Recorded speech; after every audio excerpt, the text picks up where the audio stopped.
Hello again. I just wanted to go over some points on what you need to do to post the summaries on the discussion board.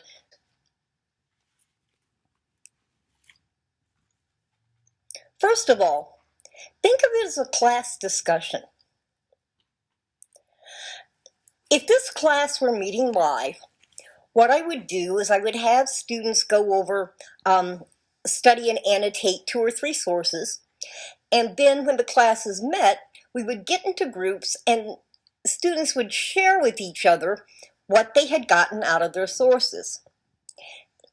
We aren't meeting live, so what we do instead is we post to a discussion board.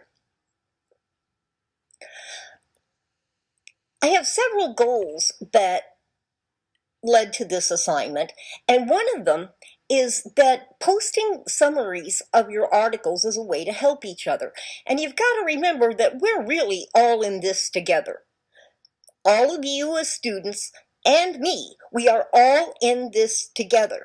And we're all working towards the same goal, which is for all of us to learn as much as we can. For this first paper, some students are writing on the same topic. And yes, the discussion board will close down Saturday morning at 9 a.m. And I will go through and look over the summaries as quickly as I can, and then I will open the board again so that everybody will be able to read what everybody else wrote. That way, if somebody is writing on the same topic that you are, they might have run across a source that you didn't know about, and you can go ahead and look up that source and see if there's anything in it that you want to learn or to work with in your paper. Sorry about that. Don't worry if you post about a source that somebody else has posted about. That's just going to happen. I mean, obviously, 2 people who are writing on the same topic are going to use the same issues and controversies article, right? Well, you might run into some of the same sources in doing your research, too, and that's fine. You don't have to find something that nobody else has posted on.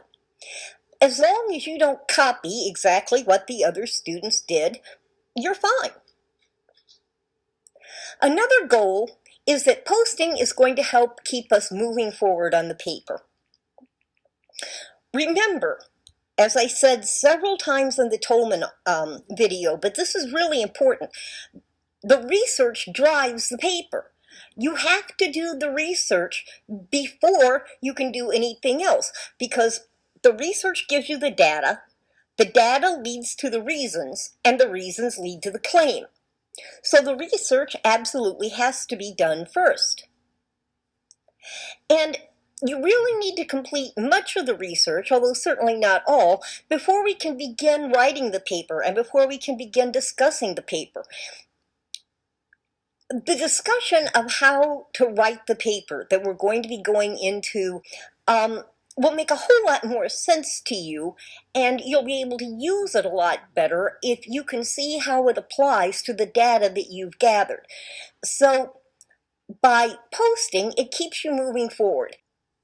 Okay, so with those goals in mind, here are some points to keep in mind in writing your summaries. First of all, make sure you provide the authors and the titles, because if another student finds something that you write in your summary might help them with their paper, they'll want to be able to find the source, and so they'll need the author and the title name to do that. You don't have to summarize the entire source, and you don't have to summarize anything in depth. All you're going to do is you're going to state what it is that you found in each source that you think will be helpful in writing your paper at this point. I'm not going to check your paper against it and see if you've used it. It just will think of it more as describing what a source does. For example, you might say that this source provides statistics on how many people who have heart attacks use a lot of caffeine.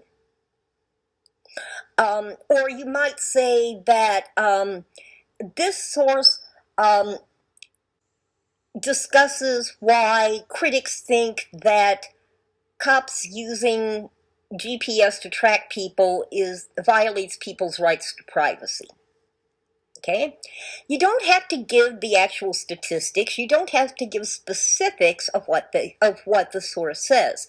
Think of it as describing what the source says more than actually summarizing all of the data in it. Okay? So, as I just said, you don't need to include the specifics. Okay? Keep your summary short. For most sources, probably between 2 and 5 sentences would be fine. If I were summarizing Little Red Riding Hood, for example, I might say, this is the story of a little girl who runs into a wolf when she's taking some goodies to her grandma. The wolf kills the girl's granny and almost kills the girl by pretending to be the granny, but a hunter saves her. The girl learns the dangers of sharing details with strangers. That's how I would summarize the entire story of Little Red Riding Hood.